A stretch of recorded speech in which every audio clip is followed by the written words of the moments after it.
Aloha everyone! And welcome to day 2 of our Hawaiian adventure. We made it to our Airbnb, got a good night's sleep, and the next day we visited the Hawaii Volcano National Park.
Our first stop on our adventure was the Thurston Lava Tube. This lava tube is one of a kind, I believe, and very, very interesting. It is a 500-year-old tube, and the lava that used to run through it was 900 degrees hot. Can you believe that? That's hot. Wow, that's hot. It is hot. The protuberances that hung from the ceiling were called heikanu, and if you were a spelunker, they would be called stalactites. But back in 1913, when the tube was discovered, those quickly disappeared by tourists who took them. That wasn't that wasn't very nice. Why'd they do that? You know, because people think, oh, I'll just take one and there's plenty for others, but that's not true. Don't do that. No, don't take things. We didn't do that. No, we did not. So the lesson here is don't take things, leave them for other people to enjoy. Also, there is an entire ecosystem inside this tube. It was very cool, and we certainly enjoyed walking through there. We are hiking down to the Thurston Lava Tube, and we thought we'd stop here before we go down the Kilauea Iki trail. We were told that this is a pretty cool lava tube where you get to go through caves where the lava used to flow. So we are headed to that right now.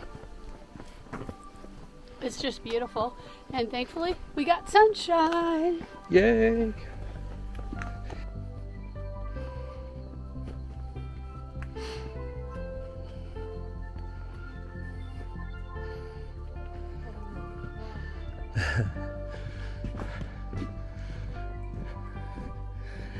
That's pretty cool.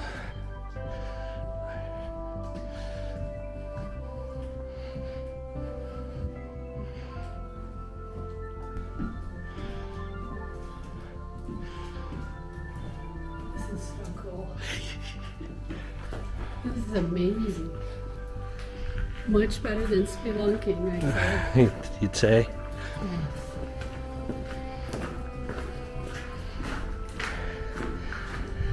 Well, If you consider spelunking as where you're crawling on your hands and knees through caves, then yes, it's much better.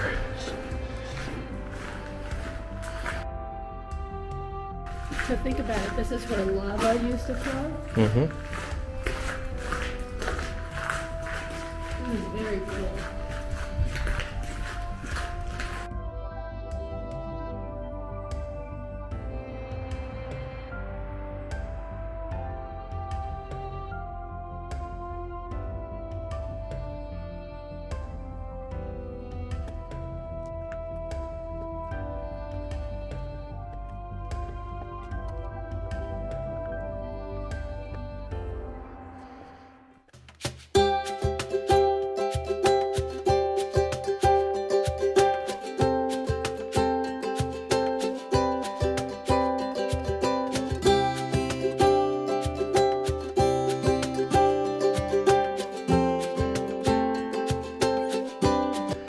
This is a 4-mile hike. We think we can do it, so we're going to do it. And it's quite a ways down to the bottom, and then we'll walk across the crater, then climb back up. And you get to come along with us.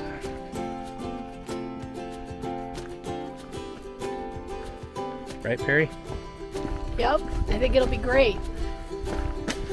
This is some of the places we didn't get to explore last time. We were here for just one day on the island, and we are so stoked because we have sunshine.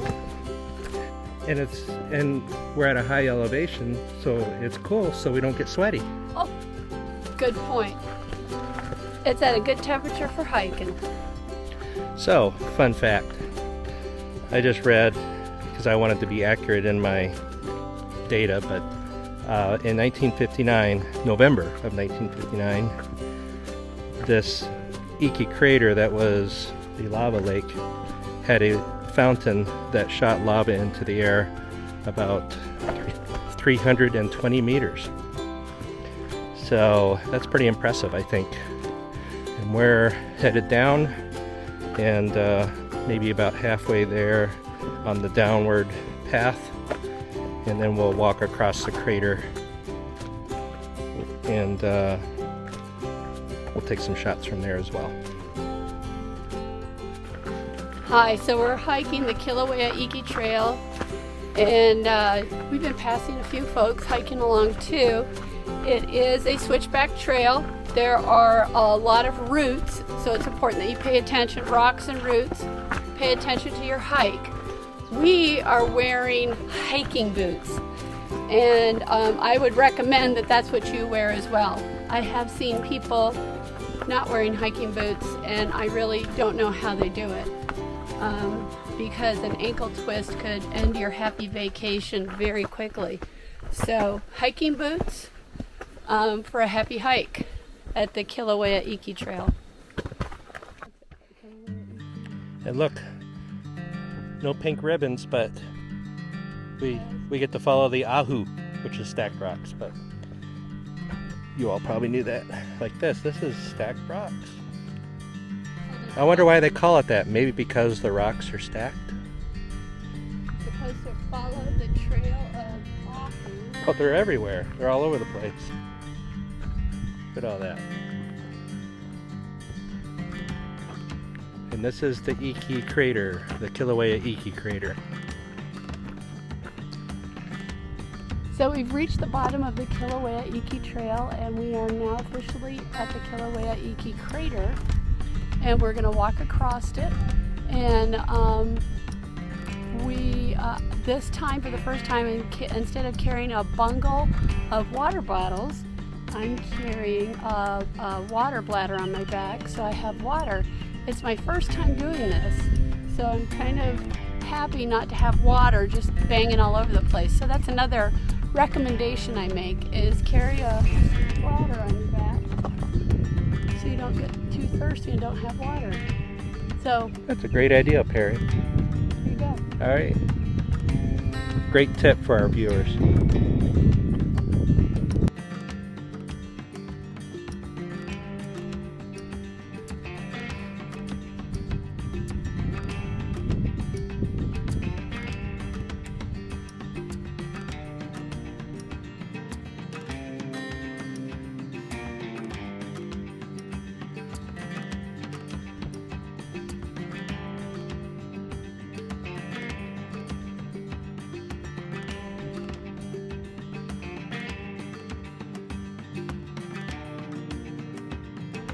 So Perry, Yes, Steve.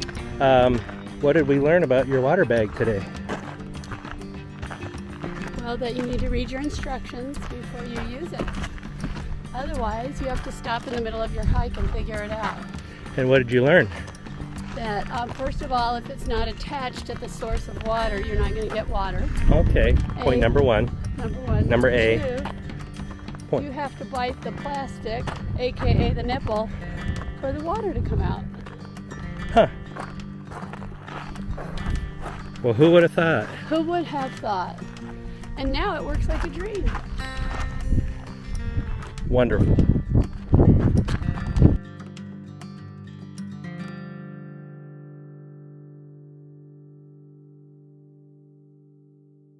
It's all the texture. Yeah.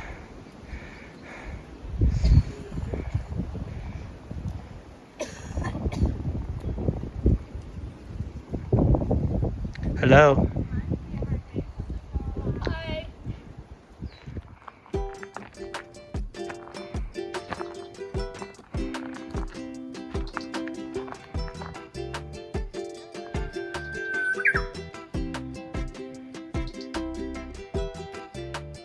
So after all our hiking was done, we got in our car and drove down the Chain of Craters Road, which took us to and past Mauna Ulu, which is another volcano that erupted, I believe, shortly after 1959. Mauna Ulu erupted and created a lava flow that completely devastated a forest that led down toward the ocean. And as you can see in our pictures here, there was a lot of lava. And what can you tell us about lava, Perry? Well, there are two kinds of lava, Steve, and one of them looks like dark, chocolatey fudge, smooth lava, which unfortunately I do not remember the name of. I don't know if it has a name. But the other lava does have another name, and it's all jaggedy and harsh looking. Crumbly. And if you fell on it, you would probably hurt yourself, and it's called ah-ah. Ah-ah. Ah-ah. Ah-ah. And that is A''A. At the end of our drive down the Chain of Craters Road, we reached the ocean. Now, of course, the lava also reached the ocean when Mauna Ulu erupted. That lava turns into hard black lava rock, and the ocean basically pounds into it and makes shapes out of it. And one of the shapes that we were able to see is called a sea arch. Now, the sea arch that we saw has a name. It's called Hawaii Sea Arch. It's very beautiful, and we got some pictures of that as well. But it was pretty amazing what the ocean can do, and you'll also be able to see how much force the waves drive into that lava rock. And, you know, it just makes sense that it would make different shapes out of it.